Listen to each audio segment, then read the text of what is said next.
Merci Yves Durand. Je serais tenté de dire merci, chers camarades. J'étais senti tout à l'heure hésitant sur le camaradement. Chers camarades, je suis heureux de vous retrouver ici. D'abord, mes collègues ministres, mais aussi vous tous. Nous avions un premier rendez-vous au mois de février. Le virus a interrompu en partie, pas totalement, nos travaux, au moins, surtout notre visibilité publique. Et nous nous retrouvons. Je dis chers camarades parce que nous sommes de gauche. Nous sommes de la gauche de l'action. Nous ne sommes pas de la gauche de la leçon. Nous ne disons pas entre nous, nous venons de la gauche, nous sommes de gauche. Et nous sommes de gauche dans le mouvement de transformation sociale et d'émancipation qu'a initié le président de la République. Nous sommes de gauche dans le en même temps. Et c'est la raison pour laquelle je disais il y a quelques semaines que la social-démocratie avait déménagé. Elle était maintenant dans le en même temps et dans le mouvement de transformation initié par le président de la République, en permettant le dépassement dont a parlé tout à l'heure Florence, mais en gardant nos propres valeurs. Alors nous avons déménagé, je le dis pour Emmanuel, le logement ça va. Nous sommes assez bien dans ce nouveau logement, d'autant mieux que toute une série d'initiatives que nous avions avant ont pu aboutir au cours des 3 dernières années, alors qu'on n'en a pas vraiment parlé, mais c'était des mesures de gauche. Lorsqu'on voit l'ampleur des actions de transformation sur l'école, lorsqu'on rappelle toutes les mesures de protection sociale qu'a évoqué tout à l'heure Olivier, lorsqu'on voit l'engagement du projet européen, j'y reviendrai, qu'a évoqué Florence, lorsqu'on voit le tournant de la transition écologique que nous avons initié, tout ça, c'est du matériau de gauche, où je ne m'y connais pas. C'est ce que nous portions avant, que nous continuons à porter, nous sommes de gauche. Dans une social-démocratie qui a déménagé, peut-être, Emmanuel, un appartement un peu plus grand.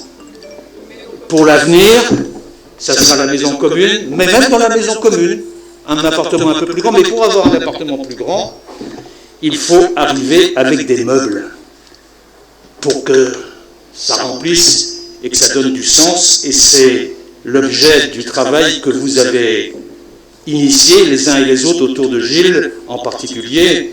Je salue tout le travail de proposition, de réflexion qui a été engagé, qui fera l'objet de la plateforme. La plateforme, d'une certaine manière, ce sont nos meubles dans notre nouveau logement, mais qui montre aussi la force de notre détermination et la qualité de nos propositions. Et puis c'est aussi un peu une anticipation ou une production à la française du compromis politique. Toutes les mesures qui ont été prises depuis les 3 dernières années ne sont pas toutes des mesures de gauche. Mais parce que nous étions dans ce mouvement, nous avons pu soutenir, faire passer, initier, concrétiser tout un paquet d'initiatives, de valeurs que nous voulions mettre en œuvre et qui se concrétisent aujourd'hui. C'est ça le compromis. Dans d'autres pays, ça se passe autrement. Mais la tradition historique en France n'a pas permis cela, et nous le faisons là, si j'ose dire, en marchant. Alors devant nous maintenant, et pour la préparation de cette plateforme, nous devons remplir, à mon sens, 2 rôles. Garder cette vocation de vigie, à la fois bienveillante et exigeante, de nos valeurs de gauche. Et veiller en permanence que ce à quoi nous croyons soit pris en compte, peut-être pas toujours totalement, mais que ce rôle de vigie est essentiel, surtout dans la période qui va venir, je vais en reparler. Et d'autre part, parallèlement, garder un rôle d'aiguillon progressiste, d'aiguillon propositionnel, indispensable à notre majorité présidentielle. Nous avons ce double rôle. Ce double rôle, il faut le mener sur nos fondamentaux, sur ce qui fait notre histoire et notre culture commune. Et donc, investir en priorité dans notre réflexion et dans la plateforme sur ce qui fait notre originalité dans ce débat. Je ne vais pas revenir sur tous les thèmes parce que je serait trop long, mais je vais en fixer 4, au moins. 4 thèmes qui me paraissent essentiels pour notre propre culture et nos apports de vigie et d'aiguillon. D'abord la méthode. Et sur la méthode, je reprends 3 points qui me paraissent essentiels. D'abord, nous sommes farouchement décentralisateurs. C'est dans notre histoire. C'est dans notre manière de concevoir la République, parce que nous sommes convaincus que dans les territoires se trouvent les facteurs de créativité et de solidarité. Et c'est évidemment une décentralisation plus audacieuse qui s'accompagne d'une déconcentration, d'une différenciation, d'une décomplexification que nous devons soutenir pour empêcher et inverser les fractures territoriales. Ça, c'est un rendez-vous important. Et c'est un rendez-vous pour territoire de progrès. Toujours sur la méthode, nous sommes aussi farouchement pour que nous inventions de nouvelles formes de citoyenneté, parce qu'à chaque étape de son histoire, vous l'avez dit, la République réinvente des formes de participation et de citoyenneté. Il faut que nous soyons dans la force propositionnelle à cet égard.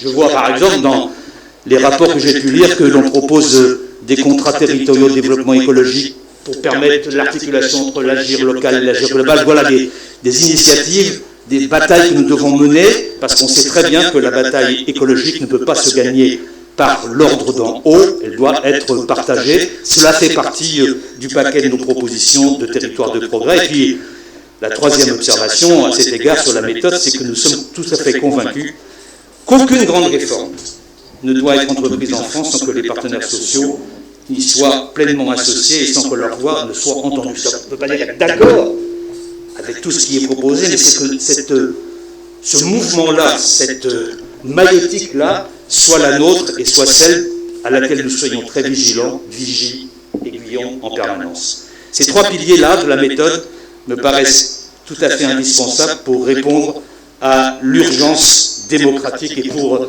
inverser les pertes de confiance que nous constatons les uns et les autres dans les territoires.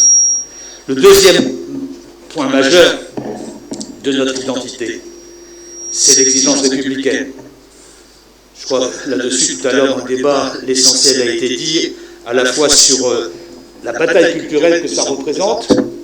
Francis Choix l'a dit avec beaucoup de force, mais aussi le combat contre le relativisme, le combat contre ceux qui pensent que l'appartenance à une communauté ethnique, religieuse, voire raciale, est l'objectif qu'il faut atteindre, alors que cela menace l'adhésion à la collectivité nationale. C'est de ce combat-là qu'il nous faut mener, et il nous faut le mener sur 3 orientations, mais qui font partie du centre du projet de la plateforme que vous avez initié.